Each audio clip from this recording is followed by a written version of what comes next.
All right. Well, thanks, guys. As you know, I told you that for this lecture, I would be in outside of the country in Washington, D.C. And as promised, now you will get to have the best of most today, which, as always, I try to, as the board is a little bit small, so I have to do a lot of erasing. But as always, I put the topics up in here. And hopefully, by end of this lecture, we finish the electromagnetics theory part of the course, and then we move to the circuit theory very briefly, which then the rest of the semester carries us to the circuit. Now, to finish the part on E&M, let me just remind you what we have been talking about. The example that we've been talking so far was that you had a loop of a wire, and somehow the magnetic field was coming to this, either increasing or decreasing. And as a result of this magnetic field, you end up producing an induction current, the I induced or a B induced similarly, that it was induced because of the flux through this surface was changing. Now, whether increasing or decreasing, maybe the current was clockwise or counterclockwise. We have gone through this. I don't want to repeat that.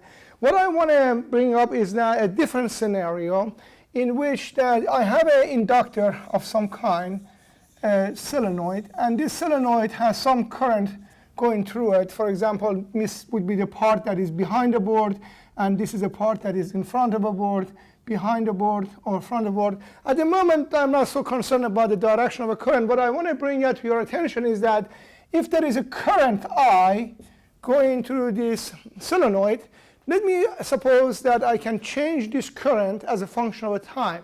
For example, I have a setup that allows me to increase the amount of this current with the time. So let's say I increases.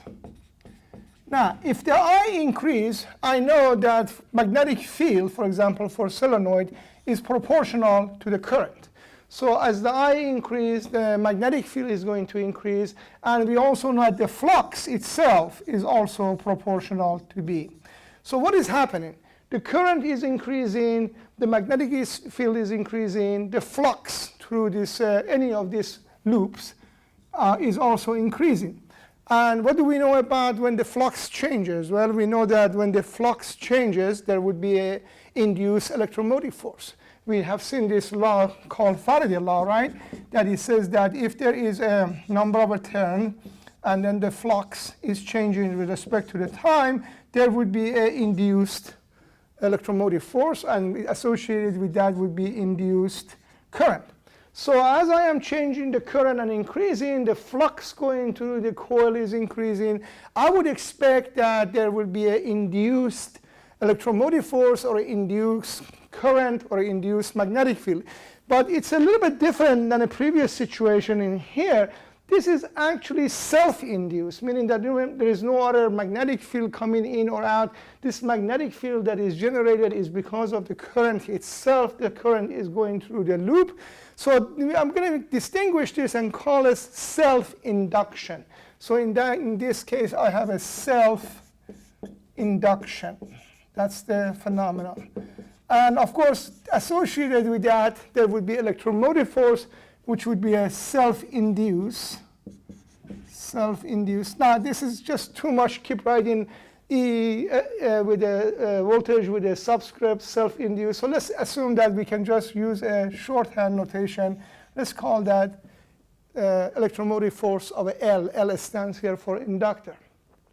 Now, how much of the electromotive force, how much of this voltage is induced or self-induced?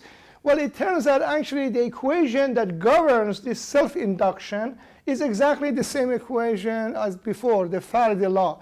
In other words, the expression of how much of a self-induced electromotive force I will have is given by how many terms with a negative sign in the front, how many terms I have, how many loops I have, and how much the magnetic flux changes with time.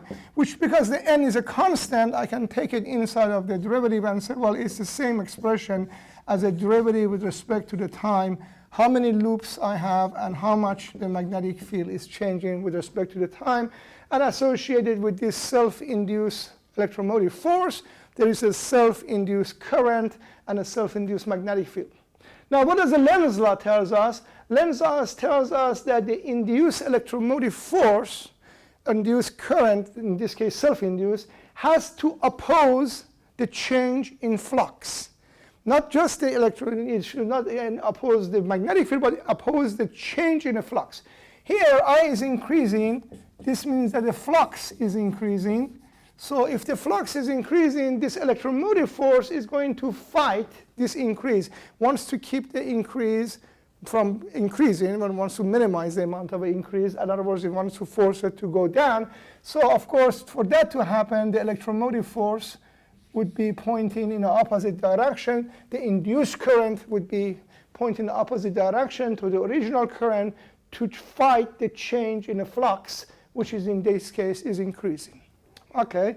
Of course, we can change the scenario to a similar situation, or somewhat similar. In this case, we have the same kind of an inductor, the same amount of a current, the same kind of a current is coming in. But in this case, let me have the current reducing. In other words, instead of I increasing, we say I decrease. So here, the current is decreasing. Again, that means that there is a magnetic field. The magnetic field would be going down because the current is going down. That means there is a flux. Then a flux would be going down because magnetic field is going down. There would be, again, another self-induced electromotive force, self-induced current.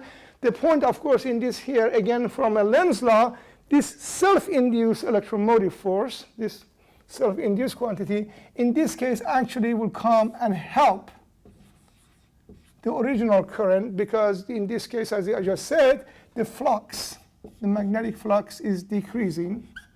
So when the I is decreasing, the magnetic flux is going down, and this guy is going to oppose the change in the flux. Because flux is going down, this induced electromotive force and induced current is going to come and assist the original current in order to avoid the flux going down. So in both cases, of course, based on a Lenz's law, the direction of the induced electromotive force is such a way to oppose the change in the flux in these cases. All right. As I said before, the equations are still valid that we had. The same equation as a Faraday law still applies, even though we are talking about the induced, self-induced electromotive force. Now, see if we can actually use this expression and find a better relationship, or try to describe a relationship for the induced electromotive force in terms of other parameters. We know that it is given by this expression, the derivative with respect to the time of how many turns you have and how much of a magnetic flux you have. But remember that we have defined the equation that defines the inductors is in such a way that inductance is given by number of turns, how much of a magnetic flux we have, divided by current. This was a defining equation of inductors. Let me just do a flashback just in the case that you kind of have forgotten these things and you just had your test. You remember for a capacitor, the defining equation says the capacitance was given by a charge divided by voltage. For a resistor, the defining equation says that the resistance is given by voltage divided by a current. And in each case, you notice that the defining equation is a ratio. Here is a ratio of a charge over voltage. Here is a ratio of a voltage over a current. Here is a ratio of a flux over the current. So those are the defining expression. Now let's go back to the idea of a self-induction.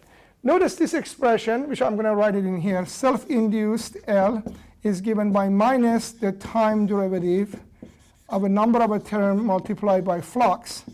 But from this expression, number of a flux times number of a loop times the flux is given by L times I. So L times I, inductance times the current, is how many turns of the loops you have and how much of a magnetic field you have. Well, let's see if I can just take this expression here and substitute here. Then I get an expression for a self-induction, the self-induced voltage is given by minus derivative with respect to the time of a L inductance times current. Now, by now you know that inductance, like resistance, like capacitance, depends on the geometry of a device. And if the geometry of a device doesn't change, if the areas, the length doesn't change, well, this is independent of a time, so I can take it outside, is given by minus L derivative with respect to the time of I. And let me write explicitly, this of course implies that I has to be a function of a time. Of course it was a function of a time. Here I was increasing it with respect to the time. As the time was passing on, the current was increasing. That was changing with time. Here the current was decreasing, again changing with time. Clearly, if the current is no longer a function of a time, then this derivative is equal to 0, and there would be no induced electromotive force. Trivial situation. So that's the expression now that tells me how the electromotive force, self-induced electromotive force, is related to the change of a current with respect to the time. I can also define something else. So if I would say that, let's say that the electromotive force is like this for this case, plus here and a minus, and the electromotive force is as shown here. So I am going to define a voltage across this guy, a voltage across inductor, which would be given by negative of electromotive force. Well, that's really simple. That means just the minus and the minus cancels out, is given by L di dt. And this is now a voltage. We call this a voltage across inductor, which is really the opposite the E sub L. If this is plus and a minus, then the V sub L would be just the opposite direction. All righty, so it's a good expression to give to memory. We come back to it in a minute, but it just tells you that the voltage across the inductor is given by inductance and a derivative of a current with respect to time.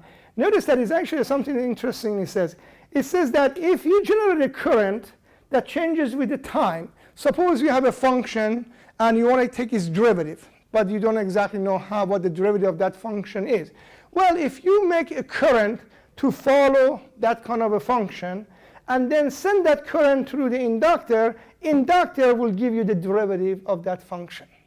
So you have now an idea of how to make the first differentiators. Inductor is going to act like a differentiator. Yes, it multiplies it by a constant L, but you generate a function I sub t, a current that changes however the current changes. So let's say that you have a function of as a function of a t, that's the I, so the current, let's say something like that. Well, if you send this current through your inductor and measure the voltage across the inductor, the voltage will give you the derivative of this function, and hence, as I said, you have made your first differentiator, inductor as a function of a differentiator. Very good. So that essentially has dealt with the first topic, in which we said what is a self-induction. And now I have mentioned also how to calculate the voltage across the inductor. Let me clean some board in here, and let me in fact even remove some of the outlines, so give me a little bit more space. And let's talk about the last two topics, which is the energy stored in the inductor, and what's the connection in series and parallel connections of inductors. So if you don't mind, because we have limited on space, I'm going to remove all of this, and you keep in mind that there are at least two more topics to talk about on the E&M part before we move to circuit theory. So now you remember that when we had a capacitor, the capacitor was able to store electric energy. And electric energy, stored energy, was given by 1/2 of a CV square, and of course, other term Q squared divided by C multiplied by 1/2, or 1/2 of the Q times V. There are at least three different ways we wrote that expression. And a capacitor was used to store electromagnetic electric energy. We also know that the resistor, if you start with a resistor, this is the case in which the energy only dissipates. Remember, I have made a joke repeatedly. Resistors are like children. They only dissipate energy. They only dissipate money. They don't store it. But the amount of power that was dissipated on the resistor was given by the current multiplied by current squared multiplied by resistance, and then other expression, for example, V squared divided by R. And I leave you the next term, which is I times V. Now, solenoid or inductors, of course, also store energy, in this case, magnetic energy. And the third question would be, how much of a magnetic energy a solenoid can store? What's a governing equation? Well, you remember that a starting equation is U, and potential energy is the charge multiplied by voltage. Now, I can say that, well, the little energy that a little charge will produce when it moves in a voltage V is given by this expression. Du is dq dV. You might also use the other formula saying that, well, du is q dV. You might remember that I have used this kind of expression when I carried the energy stored in the capacitor or energy dissipated by resistors. You can either use of the two expressions. In fact, I am going to now use this version of it.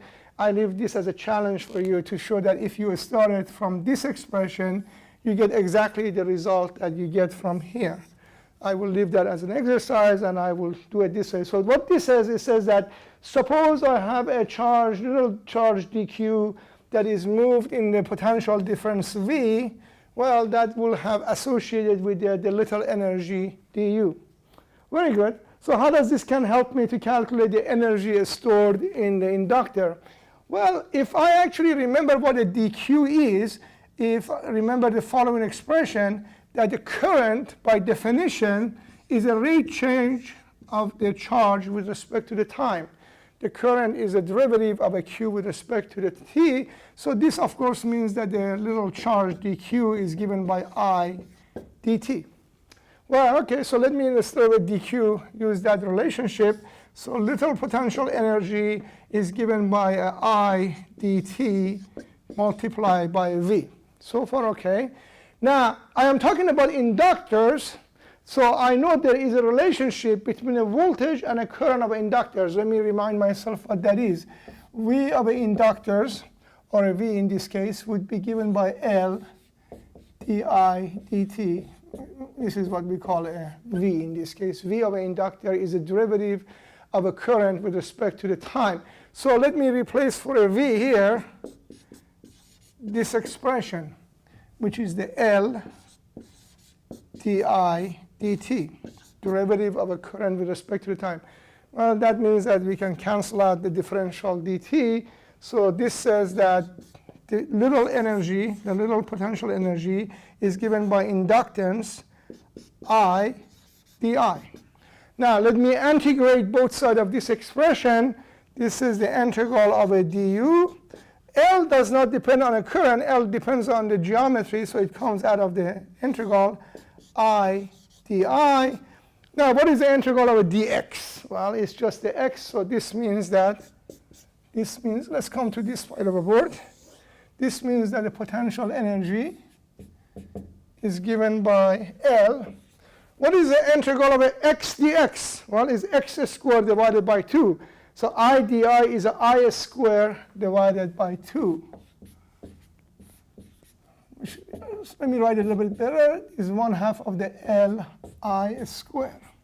That's the potential energy stored in an inductor. So if I want to increase the amount of energy that the inductor stores, I should increase the inductance, or I should increase the current.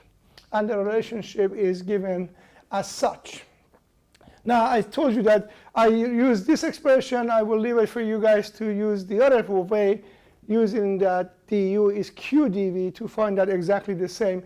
Maybe what you want to do is integrate this thing so you get the u is equal to q times v. In fact, let me come back, if I can, in here and bring something back from this expression. This was just starting from du is dqv, and therefore du is given by, instead of a dq, I wrote I times dt times v. Let me go back to this expression, and if you just follow my fingers in here to here, notice that what this expression says. It says that the du dt is equal to the I current times v. This is true not only for inductor, this is true for any electrical circuit. It's essentially, you're starting from this relationship. You wrote it in a differential form. You replace the dq with the I dt, and you end up with this expression. Rate change of energy with respect to the time is given by the current times voltage. Now, you can remind me, if you are watching this video, remind myself that what is a rate of a change of energy with respect to time? What do we call that in the physics? Well, the rate at which we generate energy or dissipate energy, well, that's power. So in fact, the power for an electrical circuit is given by a multiplication of a current and a voltage. In fact, you might go and buy some equipment. Usually this is done on a high power equipment like a big DC motors or things like that. You notice that they will say, call it a power rating. They give you a number. Power rating is so much. And the unit is given by ampere volt. And you would have guessed, wait a minute, isn't the unit for a power watt? Well, yes, it is. In fact, as in this expression, you can see the watt must be ampere multiplied by volt. And this is how sometimes they rate the power on a big motors, ampere volts, so many ampere volts. But this is interesting and important thing to remember also, that to calculate the power, you can multiply the current through the circuit, or current through the element, by a voltage across the element. And of course, the rest of the stuff was to show you that this is the amount of energy that you store in an inductor. Very good. So that's another topic that we were going to talk about. And let me put it back here so you remember. Now, if you let me, I am going to clean a little bit more board here. We are limited in the boards, and talk about the series and parallel connections. Hopefully you had a chance to write some of this down. And now we want to, I will leave that up there for a few seconds. And I am now going to talk about the very last topic that we will cover, at least in the first half of the course, which is the E&M part of the course. I guess the idea here is this, that suppose I have some sort of a voltage source, and then I have connected to the inductor L1, and then to the inductor L2, and to the inductor L3. And I want to replace this with the same voltage source V, but one inductor, and I will call it a L total. Now, if you're going to spend a second and remind yourself, what do we call this connection? This is a connection. Is this a connection that is parallel or series? Well, it's a series connector, because whatever current I is going through the first element has no choice but to continue through the second element and then continue through the third element. So this is indeed what we call a series connection. So the question is that what's the equivalent circuit for a series connection of inductors? Always remember, of course, for any inductor, the expression is the following, that the voltage across the inductor is given by inductance, derivative of a current through the inductor with respect to the time. So that's true for any of them. Now, what do we know about this connection in here? Let me move the current here so it makes it easier.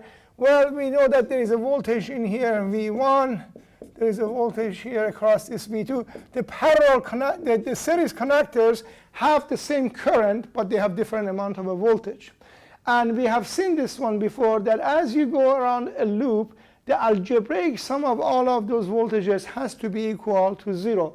We have said many examples of that. Remember, if I have said it, for example, consider gravity. If I start from here and then I go up the stairs, 10 stairs, and then come back, well, the change in the potential energy is the same, 0. No, I have not gained or lose potential energy. That's the same idea here. As I add more and more potential here, when I come back to the point, if I start from here and I go around and come back, there should be no change in a potential energy or voltage. In fact, we will spend quite a few remaining part of these lectures describing this law, which we have called it KVL, Kirchhoff voltage law. We will come back and discuss this in more detail. But for a moment, we can just say that, well, okay, if this voltage here is a V, then V is equal to V1 plus V2 plus V3. That's basically the conservation of energy. The drop in the potential, if I go from here to here, let's call that a drop in a voltage, and that's a drop in a voltage, and that's a drop in a voltage, then that has to be equal to a rise in a voltage. From plus to minus is a drop, and then when a minus to plus, that's a rise. That's the expression. Now, this V is exactly the same V, and here it has to follow that relationship. So instead of this guy, I can write the L total. I'm not writing, this has the same amount of a current. So the current is given by L, derivative of I dt. This voltage here and that voltage are the same. This voltage is the same voltage there. So it's given by the inductance, derivative of a current. Now what about the voltage V1? Well, the V1 is associated with the L1 and has to follow a similar equation. So V1 has to be given by L1, but the same current I flows in both circuits. So that is V1 is given by L1 di dt. Similarly, what is the voltage V2? Well, it has to satisfy a similar equation, but for this inductor, so it is given by L2, the same current, because these two circuits have the same exact current. And similarly, the L3 di dt. So this is the same equation as above. Now is written in terms of using the relationship for a voltage and a current of inductors. Now you notice that the same term, di dt, appears everywhere. So we can now cancel out and say the L total is L1 plus L2 plus L3. So if you connect a bunch of inductors in a series, the total inductance, the equivalent inductors, is exactly the sum of each individual inductors. Now this is exactly what you saw in a case of resistors. When you connect the resistors in a series, the R total was given by R1 plus R2 plus R3. So the law for a series connection of inductors is very similar, and exactly in a sense that it's just the sum of individual inductances. There is something that some of you who are a little bit more observant might have noticed, that when I draw this voltage in here, I didn't use the standard way of drawing a battery. For example, that would have been a way of showing a battery. You might have also seen another way of showing a battery is this way, right? Now you will find that there is still a third way of showing a battery, which is this guy. But I didn't do any of that. I had this little funny circle with a little thing in here, and then of course I wrote something like that, plus and minus. Well, there's a point about this. Again, we're going to spend a lot of time about this toward the end of this course. We discuss this. This implies that the current or voltage is changing with time. So this is what we call an alternating current or alternating circuit, AC, versus the cases in here, which is a direct current. Things do not change with the time. Current or voltage does not change with the time here, but the current and the voltage changes with time. You should see an indication on that. Look, if the current didn't change with respect to the time, the notion of the voltage across an inductor doesn't make that much sense, does it? There is no voltage. If the I dt is equal to 0, the voltage across the inductor is 0. So actually, inductor in that case acts like a perfectly piece of a wire. That's what we call a short. Again, these two terms, short and open, will come up repeatedly in the remaining part of the course. But notice that by the virtue of the fact that if I'm going to have a voltage across an inductor, I better have a current to change with respect to the time. Because if this guy was independent of a time, then the voltage would be 0, since the derivative of a constant with respect to the time would be 0. So this is what it meant to say that the circuit that I draw here is no longer a DC kind of a circuit, DC source, but some sort of alternating. And that's a little bit a kind of an idea of what is going to come later on in this course when we deal with the AC circuit. Of course, for the most part of the course, for the next few weeks of the course, we deal with the DC. We develop a lot of a theory dealing with the DC circuit, and then we will find out how we can apply those theorems to the case of an AC circuit. We will get there when we get. All right, so that kind of summarizes the result for a series connection. But let me now move to a parallel connection, which is when I have a alternating, notice again here, Now I have one of those alternating sources, but now it's connected to an inductor L1, and then inductor L2, and inductor L3. And I want to replace this system. I want to find the equivalent circuit for this, in which I have the same source of a V, but instead of connected to L1, L2, L3, is connected to one L total. And we want to find out what is this L total, how does it relate to L1, L2, and L3. Now here, the governing law, unlike what we said here, KVL, is a KCL, Kirchhoff current law. And what does that idea? Well, there is a current I comes in, but then it can either go down, which is called I1, or it can go down here and then go through L2, which we call it the I2, or it can then continue and go through the current I3. Although that is the case, the current is different, but the voltage across each one of these, the voltage here is exactly V, and the voltage here is the same thing, plus and a minus the same V, and the voltage here is plus and a minus the same V. Now, that's a definition of a parallel connection, isn't it? A parallel connection means that each element has the same voltage across it. Voltage across this, and across that. They're all the same voltage that is across this source. The same voltage translates around. Now, of course, each one of them has a different current. But the conservation of a current law holds, and that is what the KCL says, is so well, the current that is going here, I, must be equal to the current 1, this current, plus current 2, plus current 3. In other words, you cannot generate or destroy charges, and charges movement is the called current. Now, this guy will also have the current I in it. As always, the relationship for any inductor is that the voltage across the inductor is given by inductance and the derivative of a current through the inductor. We know that's the case. So what if I come and take the derivative of both sides of these expressions with respect to the time? That is to say, the derivative with respect to the time of I is a derivative with respect to the time of I1, derivative with respect to the I2, derivative with respect to the time of I3. Now look at this expression, di dt. That is this guy in here. And of course, this I is the same I as in here. So for the di dt, I can write a V divided by L total. So this is V divided by L total. What about the di1 dt? Well, this inductor has to follow the same kind of a relationship. So di1 dt should be given by V divided by L1. So V divided by L1.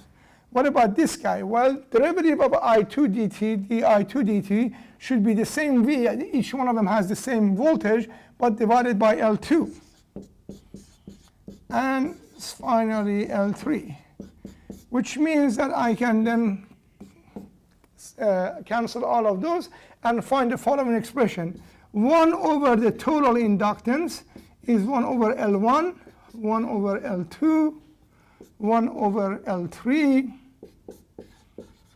So that is to say, if you give me 3 inductors and they're connected in parallel, and you ask me what is the total inductors, I take the 1 over the first one, plus the 1 over the second inductor, plus the 1 over the third inductor. I add them together, and then I invert them to get the L total. Let me write it specifically. So that means L total is 1 over L1, plus 1 over L2, plus 1 over L3. I calculate this, and then I invert it, and that is the L total. Very good. What does this also tell me? It tells me that if I connected a bunch of inductors in parallel, the total inductor always would be smaller than each of the constituting inductors. So if you have 3 inductors and you want to make an inductor that is smaller than all the 3, then you connect them in parallel. If you have 3 inductors and you want to make an inductor that is larger than any of the 3, you connect them in a series. Also remember that this is exactly the kind of a law you would have had for resistors if the resistors were connected in parallel. So inductors and resistors have a similar law when it comes to connecting them in series or in a parallel. Very good. So if you are now happy with all of this, I am happy to say, or maybe sad to say, depending on your point of view, that we have covered the first half of this course, which was the electromagnetics theory. Now, I have to say, it's somewhat for me sad, but I know some of the students actually prefer the second part of this course than the first part of this course, because it turns out that it's probably true. The concepts are somewhat easier to follow on the second part of a course, which is circuit theory, versus the first part of a course, which is E&M theory. Now, yes, it's true the concepts are easier on a circuit theory, but they become a little bit more tedious. It's more involved. The first part of a course is, I think, has much more sophistication and certainly much more elegant mathematics in it. I have said this to you before. When you think of a Maxwell's equation, which essentially we have now learned 3 of those 4 equations, it's amazing set of the equation. It covers the entire spectrum, anywhere from a DC, no oscillation, to the oscillations of a 10 to the power of 16 and 17 oscillations per second. Think about that range, that you can have something describing a theory, describing a phenomena that oscillates very, very slowly, a few hertz, or 0 hertz for that matter, to something that is 10 to the power of a 17 or 10 to the power of 18 oscillation gamma ray. That's a tremendous achievement. And all of those are covered in 4 equations that you have seen. You have seen the Faraday law, you have seen the Ampere law, and you have seen the Gauss law. You might ask yourself, what was the 4th one that we didn't see? Actually, the 4th one is not a difficult one. It's this. It says the kind of an expression. Now, let me kind of a flashback to you. If you remember the Gauss law that you saw, the Gauss law says that if you take a surface integral, or so-called a flux of electric field, it's given by enclosed charge divided by epsilon. What do you enclose by what? Enclosed by this surface. You remember this is what's called the Gauss law, right? Gauss law for electric field. The amount of a flux that you measure on a given closed surface is equal to the how much charge you're enclosing in that surface. The 4th law that we haven't seen or discussed clearly on the Maxwell's equation is the one above, is actually flux of a B. Instead of a flux of a E, is a flux of a B. And really somewhat simpler, the right-hand side is 0. In the case of an electric flux, the right-hand side was a charge. Here is a 0. Now you might think that, what does that exactly mean? Well, this means there is no, this 0 here means no magnetic charge. No magnetic charge. So if there was a magnetic charge, then this would have not been 0. There would be something like Q of a magnetic charge. Some of you who are big fan of the movie Big Bang, remember again Sheldon went to North Pole looking for a magnetic monopole, magnetic charges. Well, he was trying to find something on the other side of this expression. As I have explained it, really we don't need it from a theoretical point of view. We don't need to have introduce a magnetic charge, because magnetic fields are the result of at least classically, they are a result of a movement of a charges. In quantum mechanically, there are a fundamental property of a matter. Every matter has a magnetic dipole moment. But if there was a magnetic charge, then this no longer would be 0. Of course, there is none and it is 0, which implies something else in here. It implies that the field lines associated with the magnetic field have to close upon themselves. Unlike the electric field, that the field lines do not have to close upon themselves. Here is the field lines for a positive charge. But the field lines, or lines of a force for a magnetic field, always have to close themselves because there is no charge. So a little bit of a description of things you will learn in the higher courses on electromagnetics and electrostatics theory. Now, with that having said, let me completely close this section and start to talk about the circuit theory. So let's put down in here circuit theory. And like anything else, we have to develop the jargon. We have to develop the common language. You know, if I came in here and I spoke in a foreign language, not many of you will follow what I'm saying. So the same thing is true in a scientific endeavor. With each field, you have a set of a jargon, a set of a terminology, a set of a concept that we have to define. And as a result of that, then we can discuss this thing properly and you all know what we mean. Okay, first of all, when we talk about a circuit theory, at least for this course, we are always interested in what is called a two-terminal devices. Now, that doesn't mean that every electrical element is a two-terminal device. Certainly, transistors have three terminals. But for us, we first have to learn small things before we learn two more complicated things. Everything has a two-terminal. What does that mean? It means that, for example, there is a point in which you come with a resistor, and you connect one point of a resistor to something else, and the other end of a resistor to some other element. The same thing is for an inductor. There's a two-terminal element. For a capacitor, and for an inductor, the same kind of a thing. Now, I could have put this point in here, but it makes it more ugly if I just put a terminal like this. So what I will do to make it prettier and easier, I will extend. These are those mathematical lines I'm talking about. This is just the easier way to represent this terminal. So we say, okay, we kind of a little bit expand it to out, and now we call it terminal A and a B, and terminal A and a B, and a terminal across the inductors. Now, in here is the inductors. Now, when we say we solve a circuit, we really always are concerned about two things, current and a voltage. Now, you remember, is actually the electric field is the one that produces a voltage. The integral of a EDS is a voltage. And a current is really a surface integral of a current density, movement of a charges. So there are those field concepts, but when we move to the circuit theory, the things are relatively easier, because instead of dealing with the vector fields B, vector field E, vector field J, we now are dealing with a scalar function, and the scalar functions are by far easier to manipulate. So you're always concerned about that relationship, and it's better than to go and decide for each one of these, how does a voltage across a resistor, for example, relates to the current through the resistor. So if there is a current going through this resistor, and if there is a voltage across this resistor, how is that voltage and the current relate? Well, this is an easy one. Voltage across a resistor is given by resistance times a current. Now there is some sort of a thing that we should point out here, and I will emphasize this more. Notice that the way I have drawn this, that the current is going from left to right, and this plus is always at the tail of this arrow, which is the current. That's a convention we're going to use. When I draw the current, I will take the plus at the tail of the arrow. And the relationship now is this, that the current through the resistor multiplied by resistance give you the voltage across the resistor. Well, that's the relationship for that guy. This we already saw too. So let me now define it. Let's say that this is a current through the inductor, and this is the inductance N. I'm going to define a voltage with a plus at the tail of arrow, and this is a voltage across the inductor.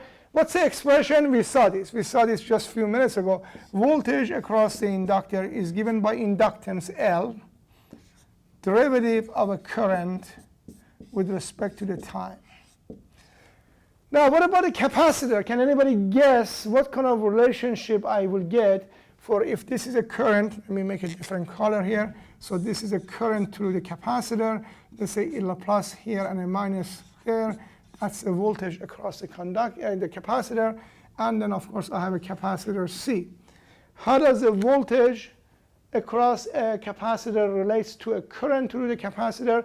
Well, we haven't done it, but it is not difficult to find that. Remember, the capacitance is the following. The relationship for a capacitance that says Q is capacitance times V. This is the V across capacitor multiplied by capacitance give you the charge on a capacitance. That's a governing equation of a capacitor.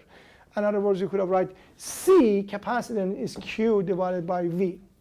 Well, what about if I take a derivative of both sides of this thing with respect to the time, and recognizing that the capacitance does not depend on the time, so that just comes out, and what I get is derivative of a voltage across a capacitor with respect to the time. All I did, I took a derivative of both sides with respect to the time. But this has a well-defined meaning. Rate change of a charge with respect to the time. What shall I call that? Well, that's current. That's a current through the capacitor is given by the capacitance and a voltage across the capacitor with respect to time. So now let me write that one in here. The current through the capacitor, since I'm using a green color, let's be consistent and use a green color. I sub C, current through the capacitance, is given by the capacitance derivative of a voltage across a capacitor with respect to time. Do you see the kind of a similarity, conjugate relationship? The voltage for inductor is a derivative of a current, but the current for a capacitor is derivative of a voltage.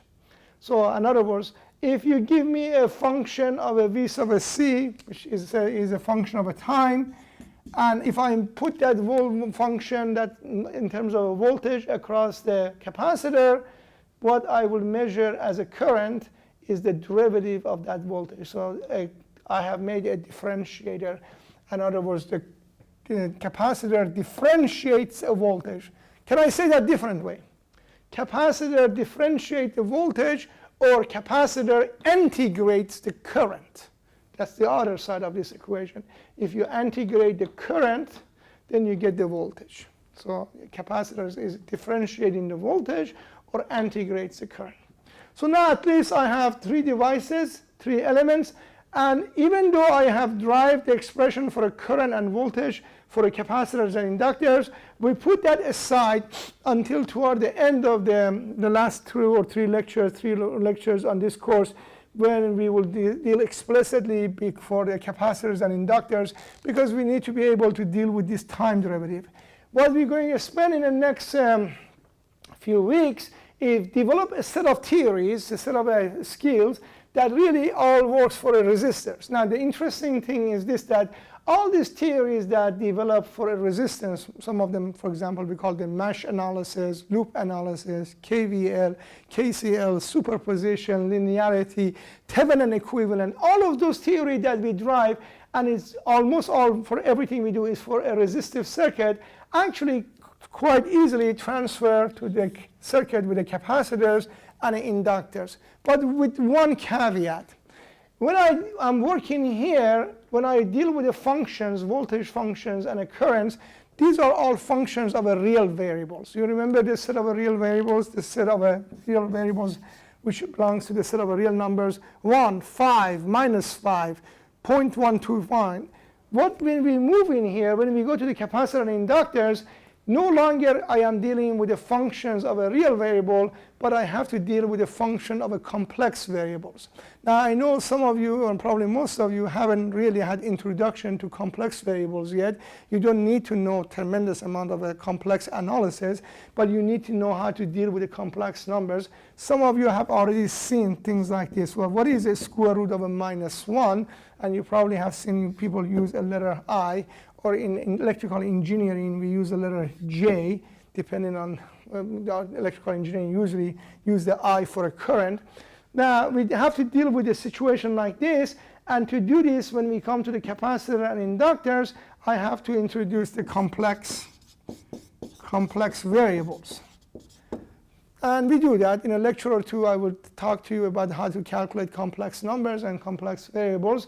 But interesting is that putting aside that little complexity, meaning that we now have to worry about the functions of a complex variable, every theory that we develop in the next few weeks for a resistive circuit just translates over, remembering that now we have to deal with the complex variables.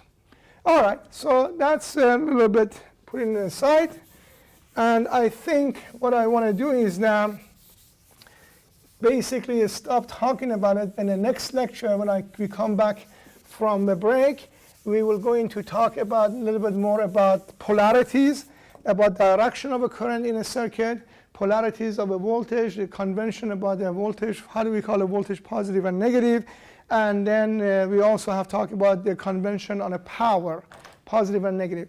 But with that, essentially, we have now closed the first half of this course, which was based on the Halliday and Resnick, and deal with the electrostatic theory.